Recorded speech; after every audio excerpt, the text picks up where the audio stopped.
about everything that's gone on. And I think that's a good way to sort of frame tonight's presentation and the year. I'm really fascinated by history. I'm really fascinated by narrative. And I think this is a year where we're living in history.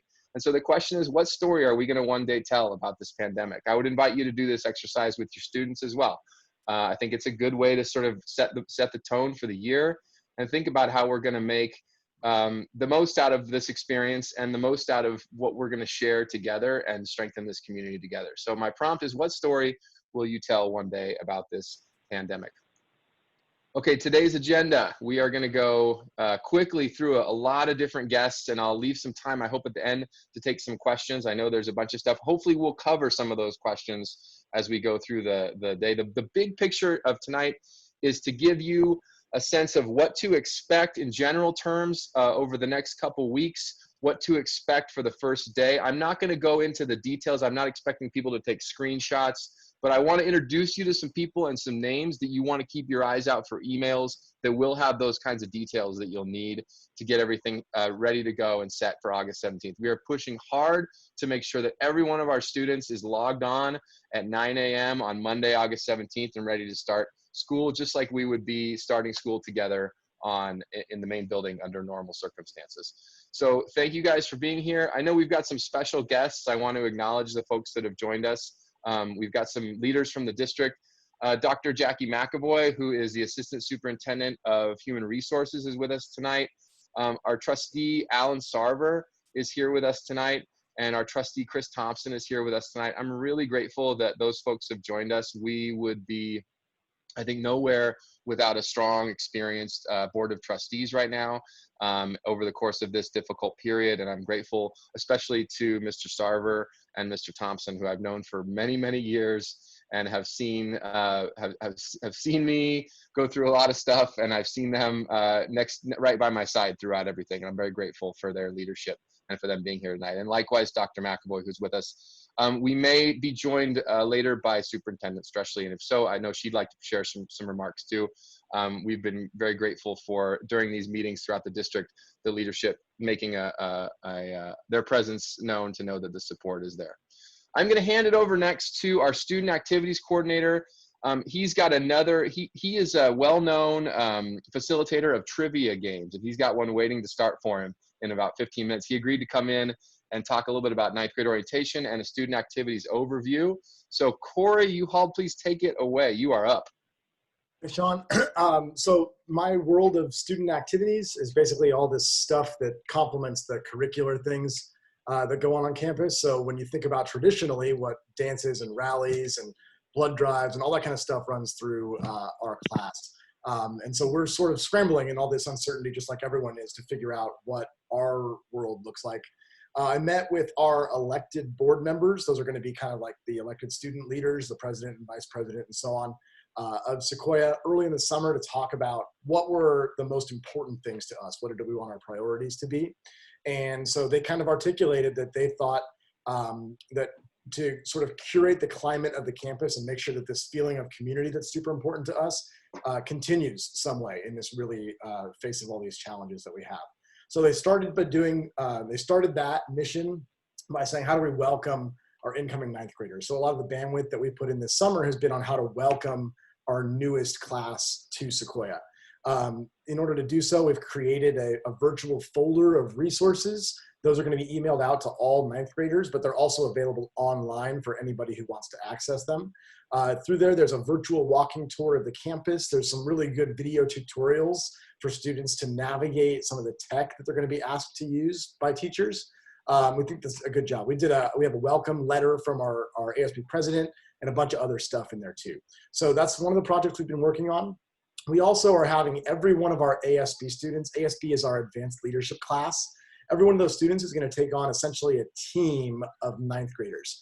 They're going to be an ally for those ninth graders. They're going to reach out to them, establish contact, hopefully develop a personal relationship where they can provide academic support, but also support for whatever else comes up during these really difficult and challenging months. So that's something we're excited about. From there, we're not only focusing on ninth graders, then we want to branch out and say, how do we kind of do the best we can to preserve the high school experience for all of our students in a non-traditional sense. So we've started thinking about what types of virtual activities we can do. We're going to do, as Sean mentioned, some weekly trivia games and virtual escape rooms and online competitions of things like everything from cornhole to Connect Four. We're going to do that not only as a site, but then also with the other schools in the district also. So I met yesterday online with the activities directors from Carlmont, Menlo Atherton, and Woodside, and I'm going to kind of spearhead this Sequoia District Olympics program that we're hoping to run throughout the first semester. So that's just something that we've kind of put our mind to. In addition to all those things that, you know, we don't want our kids to not have any semblance of homecoming, even though they might not be in the gym with 500 people for a dance the way that we were in the past. So what does a spirit week look like in terms of having kids dress up and take selfies and put those on our social media accounts? How do we use a Sequoia Instagram account to really popularize an event like Senior Sunrise, where kids take photos of themselves all together? And we're just really interested in preserving that feeling of community that we think is so important at Sequoia. The other thing that we're hoping to do is also create out of the ASB class, make all those members, we're going to create online profiles for them, almost like a dating profile, but not. It's going to be a tutor directory, basically. So you could log on there. You could see, my name's Corey Uhalde. My strengths are social studies and English. Please don't see me about math and science. And then any student who's struggling with one of those subjects, or it could be technology, can reach out to our ASB students for a one-on-one contact and get some help in the area that we need. So those are just a few of the things that we're doing. Again, our biggest goal is just to make sure that you know, high school is a once-in-a-lifetime experience for these kids, and we know how sort of at risk that experience can seem right now, and we want to do everything we can to make sure that that we do the best that we can. And we're making lemonade for a career. So. Thank you, Corey. Appreciate the update. One more thing I think that's worth mentioning about this particular group of student leaders as part of ASB this year. So we have a really strong student body president, Isabella DeGrande, who had approached me this summer on behalf of a number of students who have been concerned about the role of the school resource officer on our campus and the future of that program. As you know, the role of the law enforcement has been a hot topic in the news, and several students, I think, have been eager to open or to amplify their voices and understand some of these issues in a new way. I know that you can't not but follow what's happening nationwide and within the community as well. And I was so impressed with her approach and taking on the role of an advocate and of an activist. She set up a dialogue with a student group. We met with about 6 other students, Miss Olliver and Mr. Gooch, the vice principals, and I had a really useful conversation that's going to help me with future talks that I'm going to be having with our district leadership as well as the Redwood City PD about the future of that program. I know that's a hot topic that came up at the last meeting that we did as well, and I've had conversations with a couple of parents and family members as well. But you know, the most important voice for me is always the student voice when it comes to campus safety, when it comes to what our school looks and feels like to students. And I'm so grateful for the leaders that we have, and the student leaders, especially this year, have really stepped up. So we are in good hands moving forward with those students. And I want to acknowledge that and recognize that while Corey is here with us tonight. Sean, can I say one more thing too? I'm sorry. You can. But just one more thing. It's very quick. Also, I just forgot to mention that for all parents of 9th graders also, we were just going to be content with sort of the virtual folder of resources we're sending our 9th graders. And Sean mentioned some of our awesome kids. They were not okay with that. They really wanted to create an actual welcoming orientation experience for the 9th graders. So on the afternoon of Wednesday, August 26th, we're actually going to conduct a virtual orientation online. It's going to be optional to attend, but we encourage you to do so. We'll do some introduction and talk again about some of the technology that's going to be important to know, but then also have various workshops led by our leadership students on everything from athletics to the IB program, on academies on campus, different things like that. So we encourage you to check that out. Information about that orientation will come out via email, and again, it's going to be available on the website as well. And keep your eyes on your email for an update for a ninth grade and new parent orientation. We'll do something similar to this, where we replicate our ninth grade parent meeting that we usually have on that first day of school for ninth graders.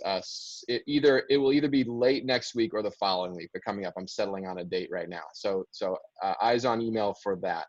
Corey, get off and do your thing here. Thank you so much for taking the time. I really, really appreciate you being here, man. Okay. All right. We are moving on to an athletics update.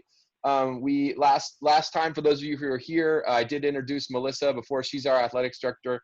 We are very fortunate, as I said last time, to have Melissa in this role, because she's not only an awesome part of our community, she's also a leader countywide and region-wide in athletics, both for the CIF and the CCS and the league. She's got a long history. She's been a coach. She's an awesome soccer coach. Our soccer program, our girls soccer program, is stellar.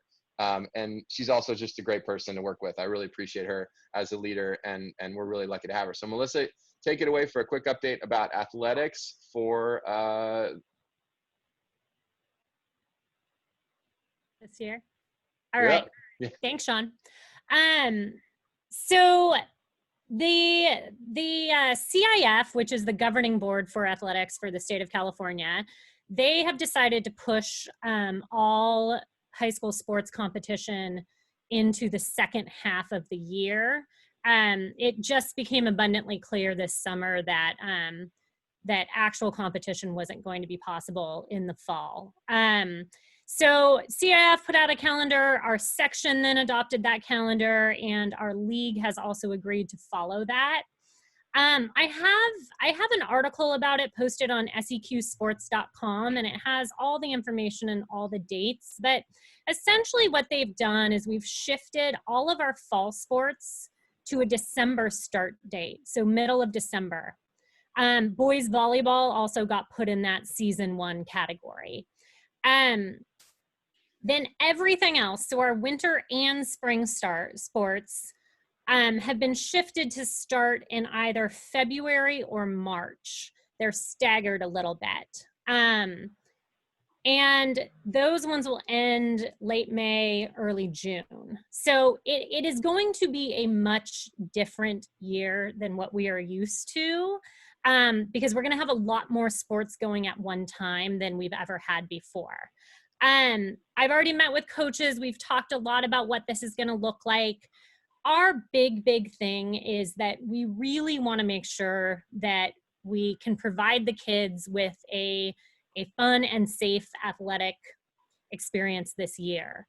It's not going to look like what it looked like in the past, but that can be okay. There have been a couple rule changes have come down to make this a little bit easier for the kids. So one thing is that the kids are now allowed to play a club sport and a school sport in the same season for this year only. And kids are actually also going to be allowed to play multiple sports at the same time.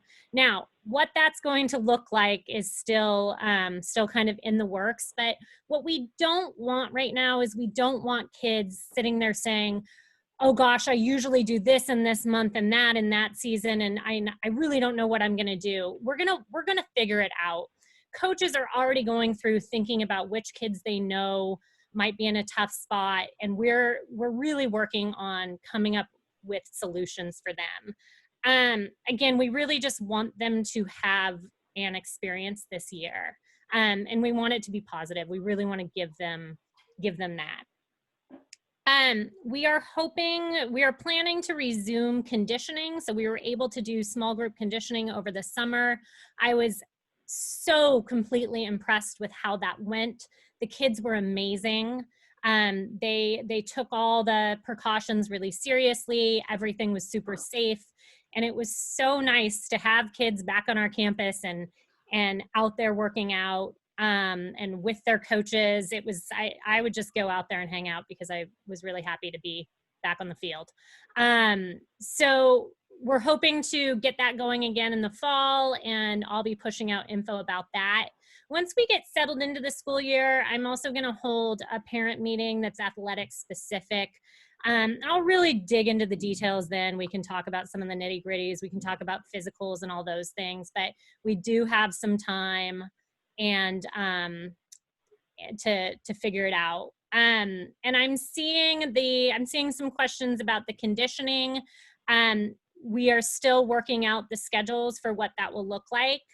And then in terms of freshman sports, again, some of these things are still up in the air. We're trying to work on gym schedules and field schedules and all those things. We'll have an athletics specific meeting coming up in a couple weeks, and I can tackle a lot of this then.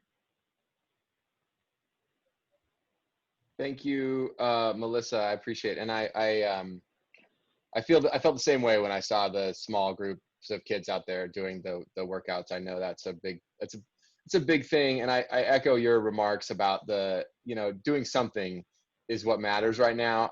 As a student athlete, I cannot imagine having gone into my senior year, which really was sort of this pinnacle of all the work you put into a sport, going from the time you're a little tyke learning the ropes to that last year on varsity, whatever. So I need to acknowledge that, I think, to the group, that this is still very, very, very raw, very painful, very traumatic. And it is not lost on us how important these extracurricular activities are, these kinds of experiences are to the high school experience. You can take history classes anywhere. What makes a school like Sequoia or Woodside or MA or Carlmont special is all these other activities. And so I just want to acknowledge that to the group. That is not lost on us at all. And we're very fortunate to have Melissa, who has been trying to solve this problem and be creative and find ways to follow the safety protocols of the county, but still get kids out into the sunshine and running around, sweating, and having a good time. So thanks, Melissa, for joining the call tonight. And I know much more to come. You're not done by a stretch at all. So thank you. Hey, Sean. Yeah. Mm-hmm. I know we're going to move on to our next person. I just wanted to first thank Melissa for answering the questions on chat. And I forgot to tell people that if you do have questions, you can put them in the chat. And we will take some time at the end of the call to and try to address a lot of them if they're not already addressed during the call. But I forgot to invite people to put their questions there as well. So thank you. Thanks, Shannon. And we are joined, I'm told, by Dr. Streschley, the superintendent of our district, who was able to make it onto the call. I know she wanted to greet the community, so we'll clear the floor and let her take it away. Dr. Streschley.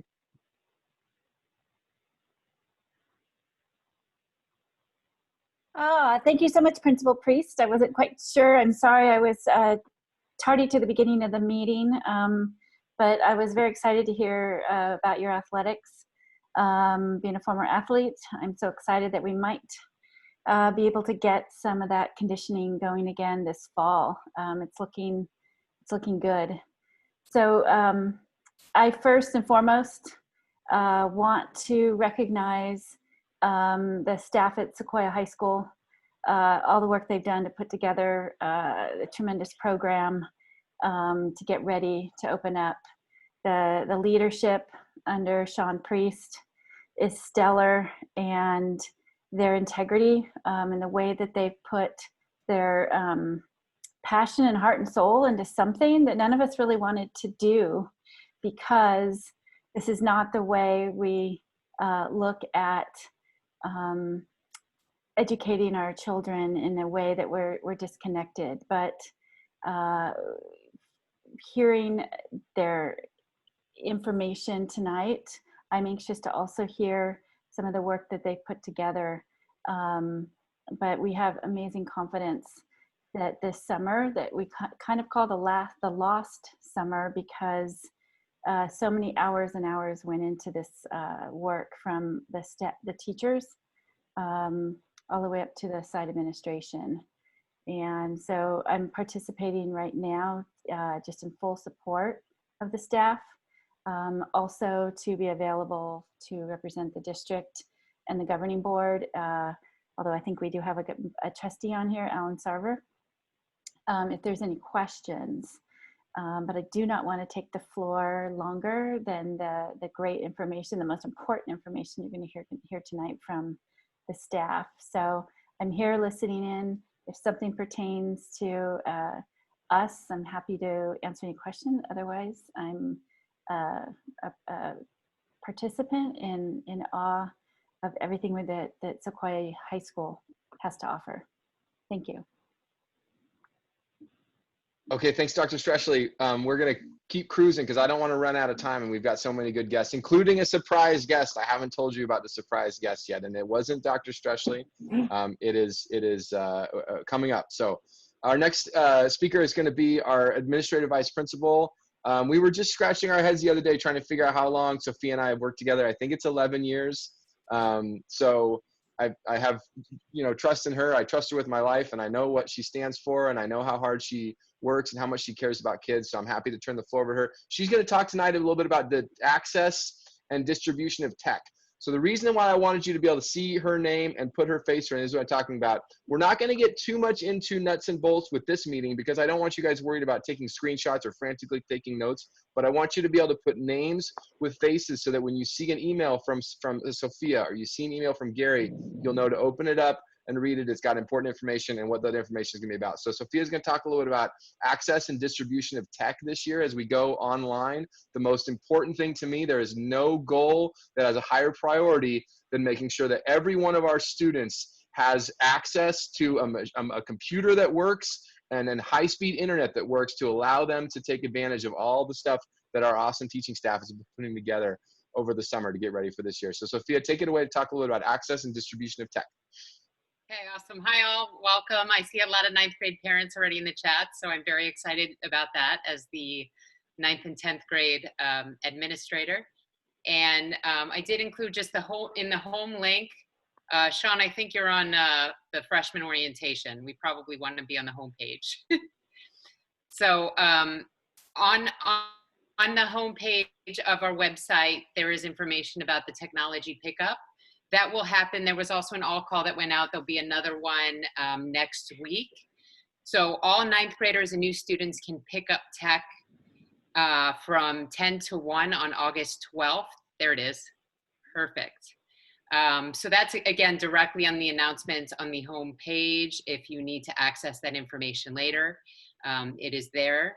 So August 12th from 10 to 1 in our Elwood parking lot will be for students needing Chromebooks and hotspots. All students, so let's say a 9th grader can't come on the 12th, they can also come on the 13th.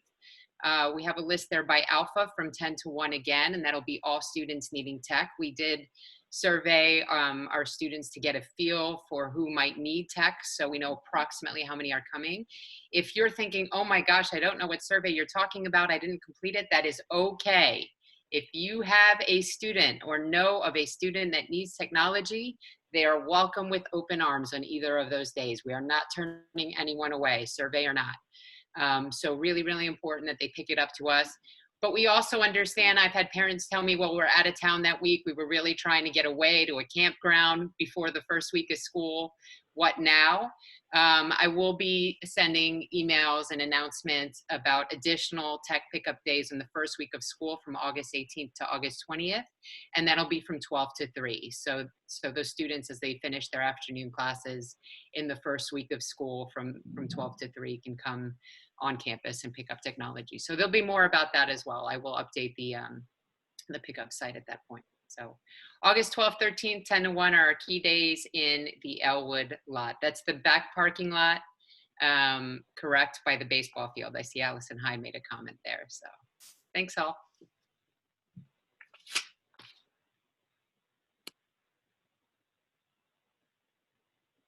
Next up, we're going to talk about student schedules and the first day of school.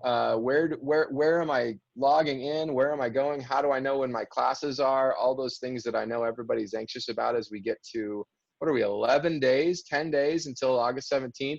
So I know there's been a lot of anxiety. I know I've got my elementary school kids. I have absolutely no idea what I'm going to do with them on August 17th.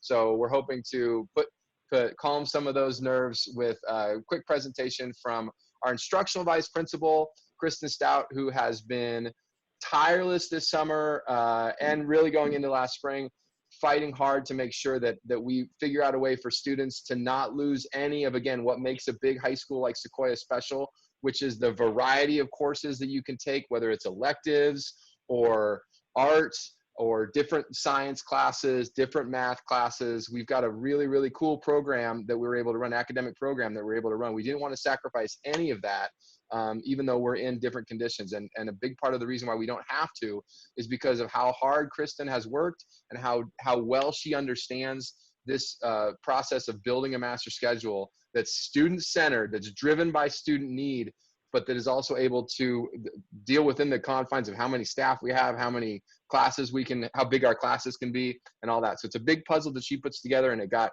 went from being a 4-dimensional puzzle to a 5-dimensional puzzle this year. I don't even know what that means, but it sounds cool. Kristin, take it away. I don't know what that means either. Thank you.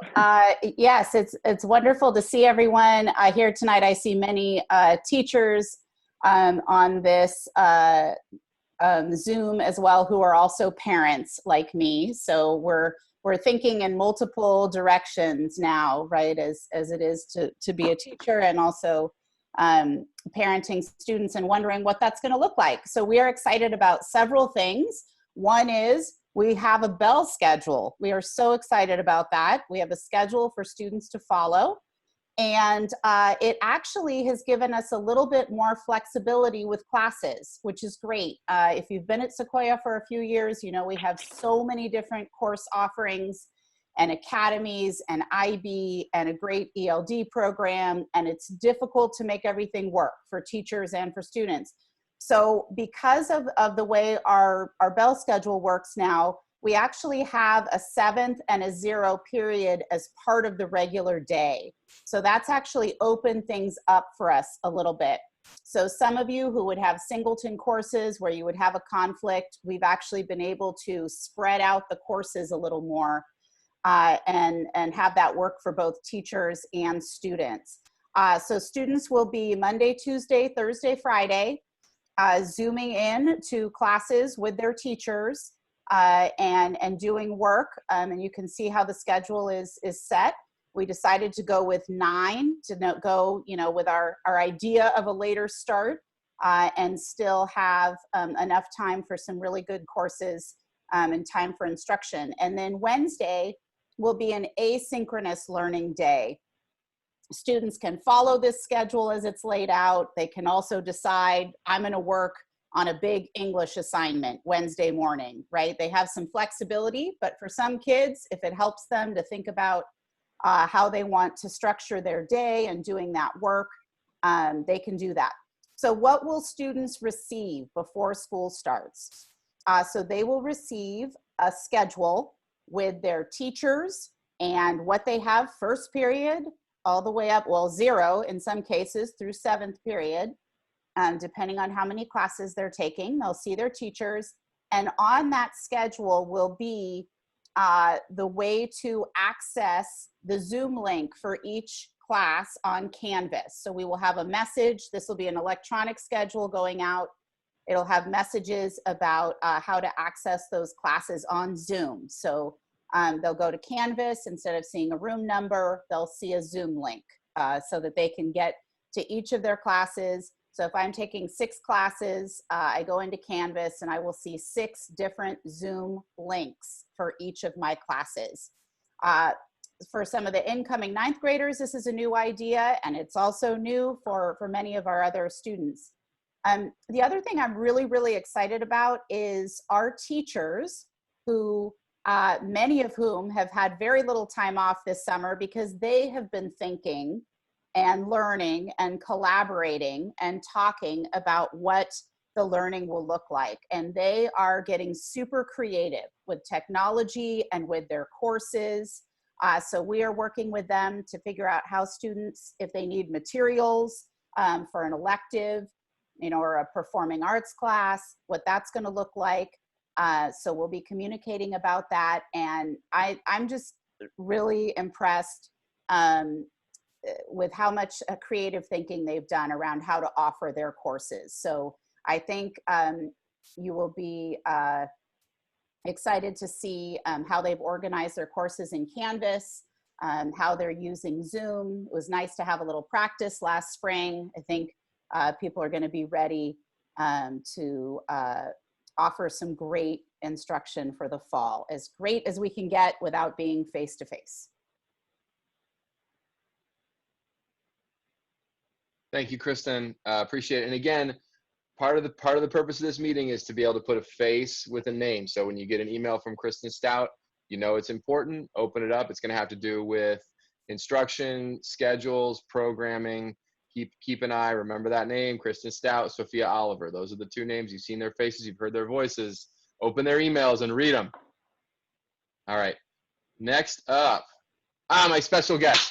So excited. Okay, so here's what I'm wondering as a parent. What is my kid gonna do in this new world, right? And so I'm asking myself, with fourth grade, with the second grade, I don't know what's gonna happen.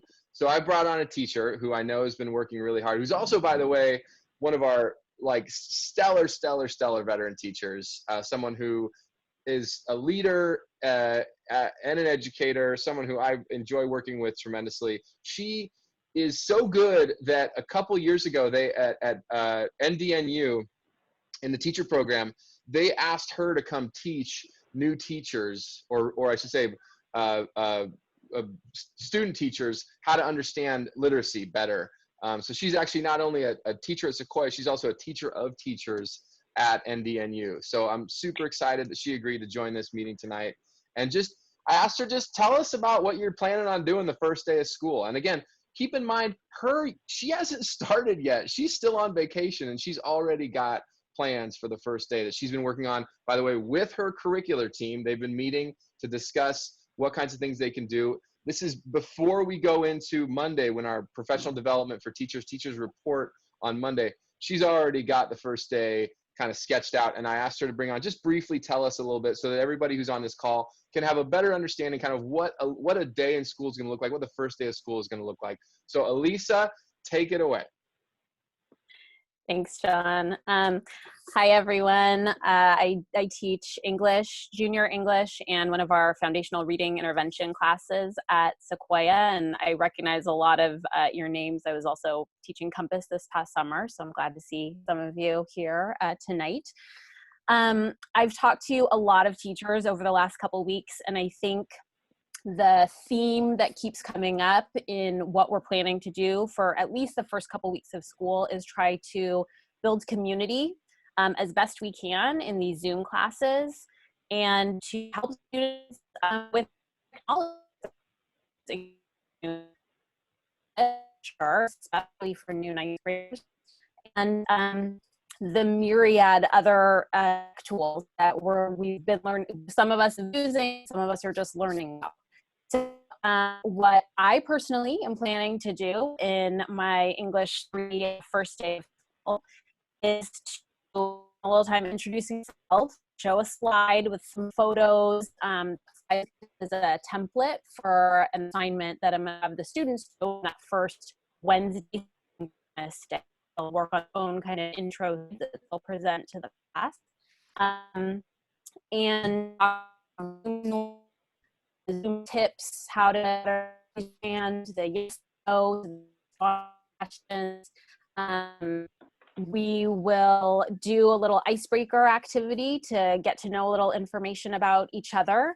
And then I'll talk them through that Google slide kind of introducing themselves assignment that they're going to work on. I'll make sure they all know how to get there in Canvas, because I know our students are coming in with different levels of comfort with navigating Canvas. And planning to finish class that day with a Google form exit ticket, just to try to get a little more information about my students, what their interests are, what their home lives are like, siblings, and if they have jobs or take care of younger siblings, just the normal kinds of things we try to get to know about our students at the beginning of the year. But yeah, like Sean mentioned, our English 3 team met. We've met a couple times now. We met this morning, and we're really planning to set aside those first couple weeks to try to get to know our students, let them get to know us, build some rapport, and try to get comfortable with the tech and just being together on Zoom. So hopefully that'll go well and go smoothly.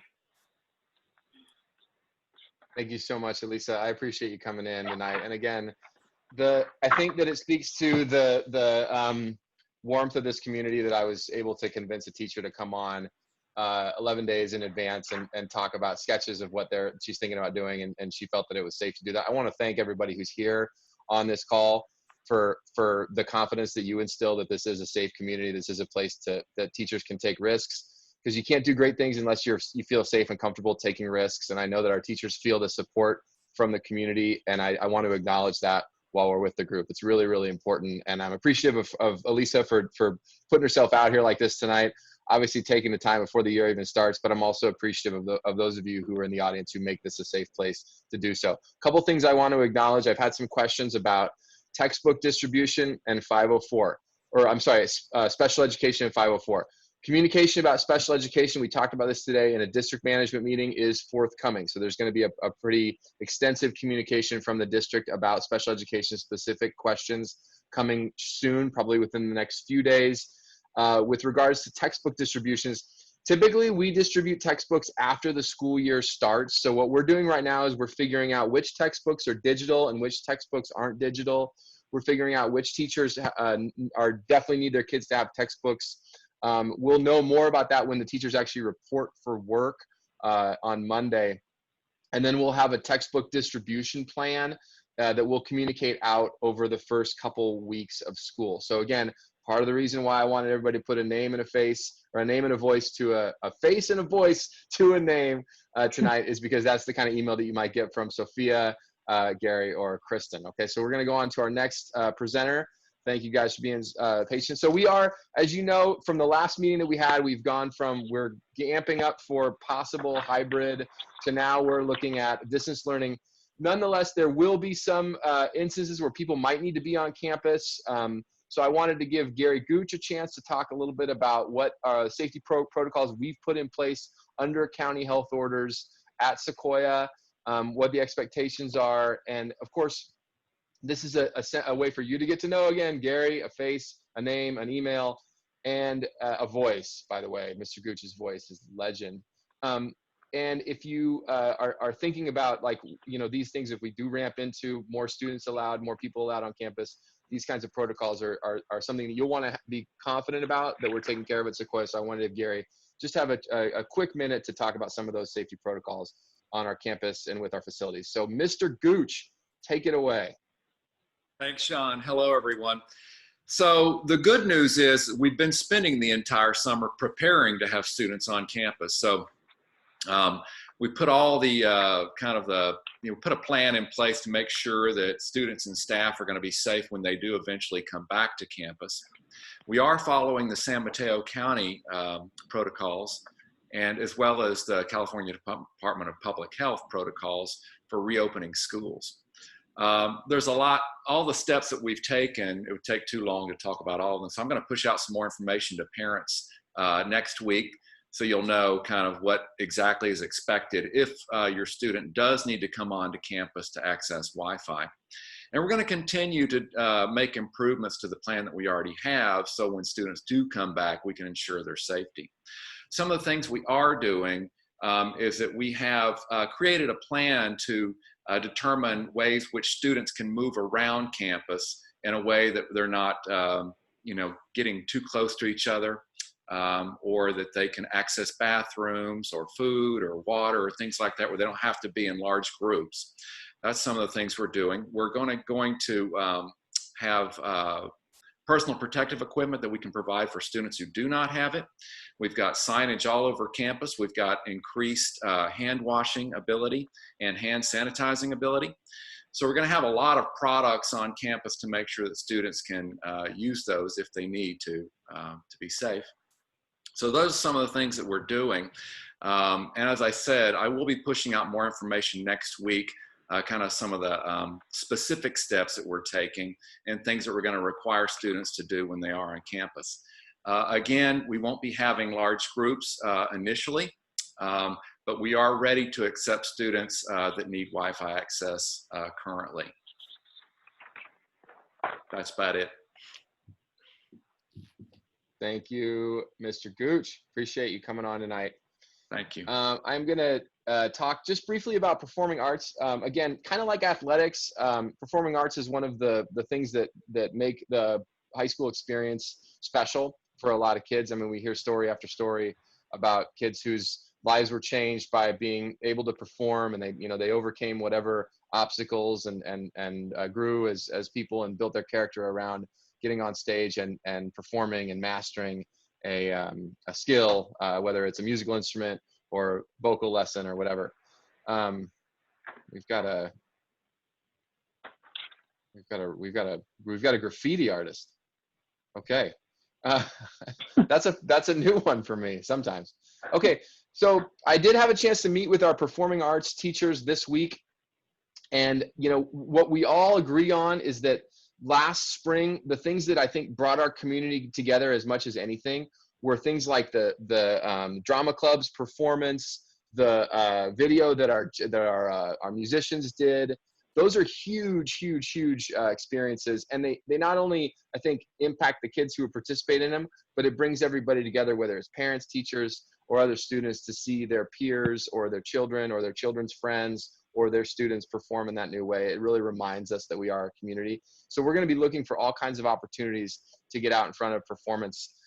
We've got things like guitar class, keyboard class, choir class, band class, orchestra class, our drama club, and also our stagecraft class. We're going to be using the limitations of this format to grow in other ways as artists. An example I'll give you, I talked with Miss Woodman, and she's going to be focusing this year in band on smaller group performance, right? So rather than having the band of 50 people working, they're going to be working in trios and quartets, which will actually allow students, I think, an opportunity to understand composition in a different way, arrangement in a different way, right? Whereas it's pretty hard for a student who's moving from, say, a novice to a intermediate, or an intermediate to an advanced musician, to understand theory in that way when you're talking about 50 kids in a band. When you're talking about arranging a song in a smaller group like that, it's actually a way where you can really leverage the limitations to grow the creativity and grow the expertise. So a lot of really exciting stuff. I did want to update folks on that. That's a big thing.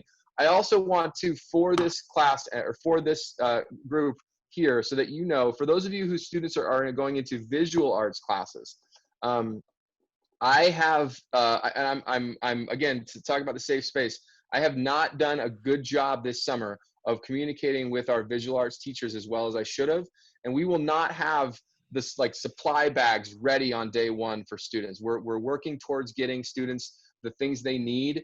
And so if you're thinking, oh my gosh, my friend's daughter at another school, they were ready with a kit the first day for their art class, or for their ceramics class, or their painting class, and we didn't get it at Sequoia, please do not hold the teachers responsible for that. That is totally on me. The buck stops here. I did not do as well of a job as I could have this summer coordinating with those things. We do have resources to make sure that those supplies are ready. It's just going to be a little bit of a delay for those visual arts classes. So I want to say that here because I don't want to have any heat on our teachers who I know are working really hard and want to have those supplies and want to get kids creating and molding and using their hands to be creative as soon as possible. Okay. So next I want to talk about our College and Career Center. And I'll segue into College and Career. I talked about having the resources for our arts program. Now I'll talk about having the resources for College and Career. We will continue to do the kinds of outreach we've done in the past with, in terms of parent meetings, student meetings, workshops, getting kids and families what they need to be ready, especially 11th and 12th grade, but also 9th and 10th grade for the college application process, letters of recommendation, understanding what the best fit school is for them, making those kinds of investigations and decisions, opportunities to communicate what kids need to know about college presentations, however that's going to look in the fall. Also, they're still undetermined about the PSAT, but I would say with some certainty we will not do the PSAT on site this fall. Likewise, the SAT. The good news about that is that the UC-CSUs are no longer using the SAT as one of their application requirements. So that's important for folks to know as we move forward. But most exciting, and here's the segue from our arts resources, which we have a pot to draw from to supply our arts program because of the foundation. We also have another exciting announcement because of the foundation, which is a second College and Career counselor this year. So in addition to Miss Ignitis, We have a new college and career counselor who works side by side with her. Her name is Nancy Rocha. She's fantastic. We had a really select, like deep pool of candidates for that position. And we are so excited because we got the best one.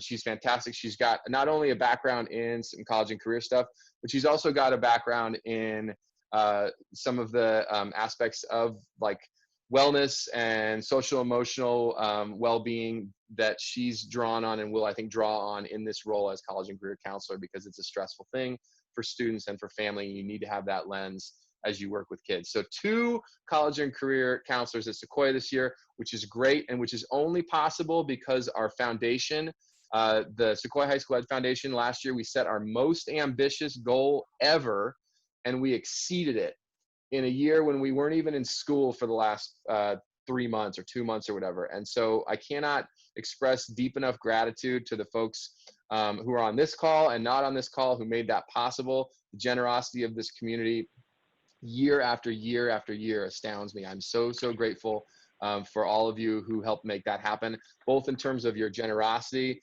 and donations for the annual campaign, and also for the incredible amount of hard work of our foundation executive board and our foundation team. It really means a lot to me, and it's not lost on me how special that is, how generous our community is, especially during that time.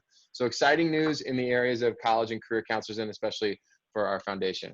Okay, lastly, before we switch over to questions, indulge me here for a couple minutes, because I want to talk about expectations and motivations. For those of you who are on the call, and like I said before, I really appreciate you guys taking the time, especially if you were on the last call. I want to give you a little something different, a little something new. And as we go into this year, you know, these are the 2 kind of key things, right? Expectations and motivations. How do students understand what the expectations for them are in a version of school that has never existed before? How do they understand what motivation is going to look like when some of the traditional measures, not grades, but some of the traditional ways we motivate kids no longer exist, right? We're not in a classroom. I can't just walk up next to a kid and kind of cross my arms and they're going to say, oh, I should get back to work and start working again. That's the best way to get kids to work a lot of times. Just kind of stand next to them, right? And then they realize, oh, I better stop chit-chatting, or I better stop doodling. So expectations and motivations, this is our real challenge. I always tell this story about expectations when I meet with freshman families. There was a study that was done in like the 1970s. I don't know when. I should know more about the details. You can look it up. I just love the message of this study. So what happened is that a teacher, there was some education theorists, and they went to these 2nd grade teachers, and they told these 2nd grade teachers of these different schools at the beginning of the year, oh my gosh, we looked at your roster and we have found that like 2/3 of your students are based on a test are like genius level. Your classroom is full of students who have like off the charts testing. So as you go into this year, we're not going to tell you who they are, but just know that you're dealing with a very smart group of kids. And the teachers were like, okay. And they went about their business and they did their regular year. And then they compared the data at the end of the year. They compared the growth of those students, how far they came from baseline testing at the beginning of the year to the end of the year. And that was not true. I forgot to mention that part. That was totally made up. The scientists just told the teachers that these kids it was a normal class, regular class. And when they compared the growth of that class with the growth of any other class, it was like 2 to 3 standard deviations more than just a normal class. Nothing was different other than the expectations of the teachers and the communication of those expectations to the students. That makes such a big difference, right? So as a parent, when you think about this school year, and I know it's not what we expected, we all can acknowledge that, and we will continue to acknowledge that. But I would ask as a parent, when you think about expectations, the expectations you set, how important those are. And all of us, it's our teachers, it's our administration, it's our counselors. We set the expectations for our students. And it really does have a very real impact. And I think that's a great way to illustrate that. The second thing I want to talk about is motivation, right? Because we have these ideas of how students are motivated or how people are motivated. And I've stolen I will give credit on this one. I've always been fascinated by a guy by the name of Daniel Pink. And he talks about what they call Dunker's candle problem. This is another study, which I think is really interesting, right? So you have this, and you can see the picture here of there's this study that they did, and they invited people in, and they said, okay, take the supplies that you've got on this table. You've got a box of thumbtacks, and you've got some matches and you've got a candle. And your challenge is to hang that candle on the wall in a way that no wax drips onto the table. That's the challenge. And they gave this challenge to people, and they watched how they did, and they timed them. Now, there were two groups. The first group, they said the fastest person to solve this problem is going to get, this is back in the 60s or whatever, it was $20. So it was a lot of money. And the top 20% in terms of time are going to get $5 each. So there was an incentive to go fast, right? And then the other group, they said, they didn't say, there was no money, there was no incentive, of financial incentive. It was just, you are part of a study. We're trying to understand how people think creatively. And we've asked, here's a problem for you to solve. And when you solve it, great. We're gonna time you, see how long it takes. And that's part of our collection of data. We just kind of want to see some baseline, how long it takes people to think through this problem. Okay, well, here's the solution, right? You dump the thumbtacks out, you use the box as your candle stand, you tack it against the wall, and there you go. No wax is gonna drip. It's not the craziest creative problem, but it does take a little bit of literally outside the box thinking when it comes to these thumbtacks. Here's the interesting part about this. The group that was working for the financial incentive, on average, solved this problem 3.5 minutes more slowly than the group who was just working on it creatively.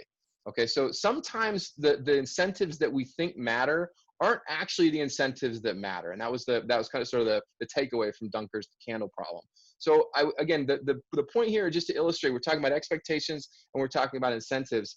As you go through this year and you're working with your students, be thinking a little bit about what are ways that we're gonna set expectations, and what are ways that we're gonna motivate our students. And maybe they're not the ways that we think traditionally work, and especially given that we're in a situation where we really do require some outside the box thinking and breaking of some of the norms and expectations that we're used to. That'll hopefully help us frame the way that we support as a school community, both parents, teachers, and staff, the students that we work with. Okay, so thank you for indulging me on that. I've got about a minute left, which isn't much time. You have a lot of questions, Sean. I can go a few minutes over. Yeah. Do you want to go ahead and hit the ones you don't think we've already covered? And there may be some things that I can say are there. Stay tuned. There's more information coming. But let's go. And I took a lot of notes, so some of it we may just need to make sure that we send out a communication about. I just want to mention, just on behalf, well, first of all, a lot of appreciation for all the Sequoia staff that's on this call, and you for all the work that you've been doing to get the school year ready for our kids. So I just want to share that and just reiterate that. I also want to say that there's a lot of parents asking if they can have a separate Zoom call for special ed and IEP considerations, and I just want to put that out there and share that with you. There was a question around, a comment that looking at the schedule, it looks like the teaching time is shorter than just on an hour calculation than what is traditional. And could you comment on if there's anything reflected in that, whether you're actually covering less material? Or, I would be happy to cover to comment on that. Okay. So I calculated this, speaking of minutes, I did a little bit of calculation sort of back of the envelope a couple days ago. And this is, I think, year 11 for me as a school administrator. Which means that, the average number of teachers that I observe every year in an evaluative position, and the number of required periods I need to observe them. I think I've seen about somewhere between 50 and 60,000 minutes of instruction over the past 11 years. And what I can tell you is that I would guess that somewhere between 25 and 30% of that is what we would call direct instruction, sort of sit and get teaching. The majority of that teaching and learning occurs with students engaging with the material, or students engaging with their peers, or students just quietly working, right? So a lot of that, and what we miss out on in this new model is the ability for the teacher, again, to kind of circulate, meet with kids, kneel down and have a conversation with a kid one-on-one, or with a small group one-on-one and kind of guide them or prompt them. But most of what deep learning looks like is teachers prompting, teachers facilitating, teachers nudging, teachers pushing. It's not like a receiving vessel of information, right?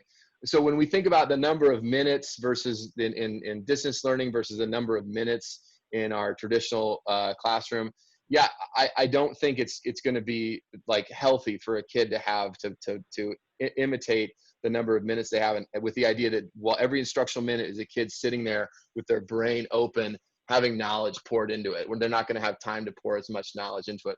What we need to think about, given that we are, I think, making the smart choice of not having kids in front of a screen as much, is we need to think about the ways in which our assignments and the ways in which our assessments are authentic and relevant, such that the students in the work that they do, both during those instructional minutes, but also outside those instructional minutes, and maybe the motivation that they have to collaborate with their classmates and get together on a side Google chat or on a side Zoom chat or just over their cell phones or on a shared Google Doc or on their own investigation, we find ways that that's authentic and that's relevant to them. Because what we are also missing in this model is the ability, again, for me to go stand next over a kid and say, hey, why don't you get back to work? So the number of minutes might be slower. The amount of material covered, I mean, I think that's something that we're still going to find out. I mean, I think what we need to do is to prepare students along a continuum, but the continuum moves as a group. So in other words, whatever happened last year let's say for a 10th grader, those 10th grade teachers are talking to the 11th grade teachers, whether it's in math or science, English, world language. So there's a continuum, and we're preparing students for the next year. Luckily at Sequoia, we have great communication within our departments, and the curricular teams collaborate within the teams and then outside the teams. So those decisions are constantly being reviewed. Those ideas are constantly being reviewed.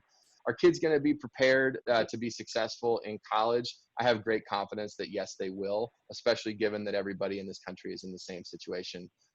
Is it necessarily, are we going to cover as many units this year as we would have, let's say we did in 2017, 2018 in every single class?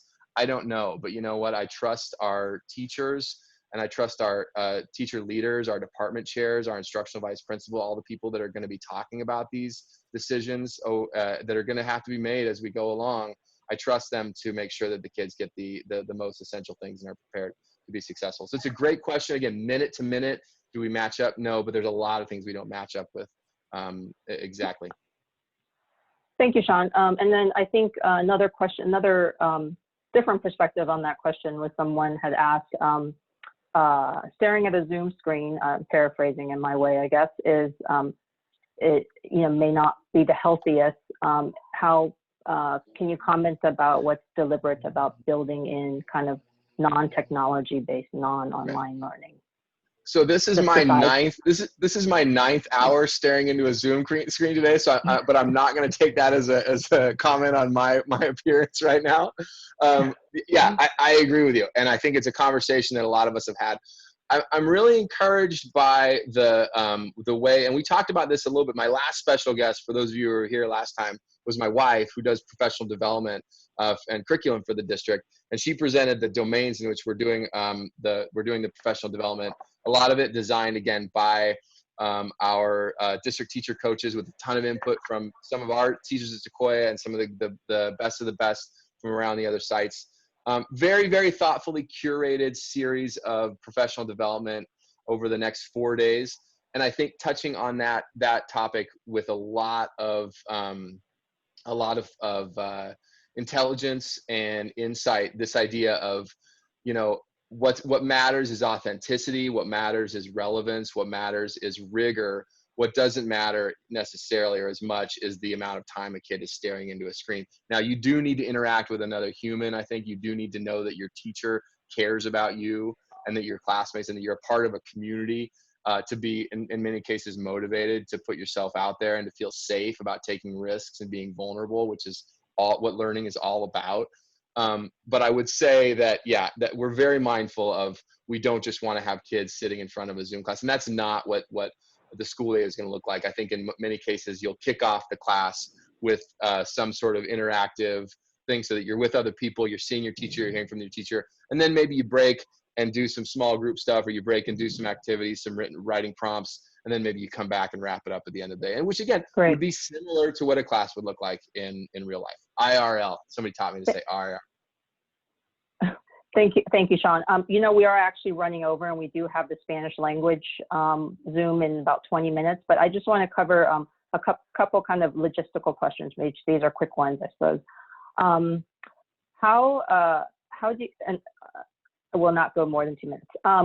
How about absences from school for like medical appointments, doctor's appointments? How is that going to be handled? Could you address that briefly? Yes. So I don't have this hasn't been completely finished yet, but we are required under Senate Bill 98 to take attendance every day. We have and report on that attendance, and also that we're also required to track what they call student engagement. So teachers will be recording who's there and who's not there. Attendance is, like in the past, required. Now, a student, what we want to be able to do with that data is figure out what we need to do to get a kid back. If a kid stops showing up for their Zoom classes, our priority is to figure out what's going on, and that's harder now than it was IRL. But what we can do, I think, so the purpose for me, or the priority for me with attendance data, is to make sure that we're addressing those issues. I don't know every detail about the attendance policy, because like I said, it's still being hashed out right now. We will know more and we'll report more. But I think if you're missing school because you have a doctor's appointment, that's going to be probably lower priority for us than figuring out the kid who hasn't been showing up to Zoom classes for a week. But attendance will be taken, and the expectation is that kids are in class every day. Okay, thank you. And then just last question, and then there's a lot of these questions about the performing arts and the visual arts that maybe we can send a communication out about, because just people are wondering how that's going to be handled in more detail. And then just could you comment quickly about how you can switch schedules once we are started in the new year in this online environment? Yes, so that's a good question. I probably should let Kristin take it, but we are running out of time. It'll involve communicating with your counselors, and it'll involve email. That's actually how we've done it for the last several years. Is that we've had a way for students to interact, to email or to communicate with their counselors if a schedule change needs to be made. It saves us from having that giant long line down the hallway. Okay, great. We'll have a virtual line. So thank you very much, everyone who joined the call today. I do want to make one plug. Sorry, I guess it's called a plug. If there is any upside about this pandemic, it's really brought the community of parents together. And we've been really amazed and just at the amount of support, parents coming out and saying, what can I do to help? I am inviting you to join the PTA for the year. It's online. Lisa Hain will probably share a link with the team here, the group right now. It's a way of, making sure that you're connected with what's going on in the school. So something that you can do to stay plugged in. And I'm going to end it there. I've took notes on the questions, and we will follow up with additional communication around topics that are of interest to people. So thank you very much, Principal Priest. Thank you. And thank you everyone who joined today. Thank you all. What story will you tell one day about this pandemic? What story will we tell? Thank you guys so much. I really appreciate everybody coming out. We'll see you at the next one. Bye-bye.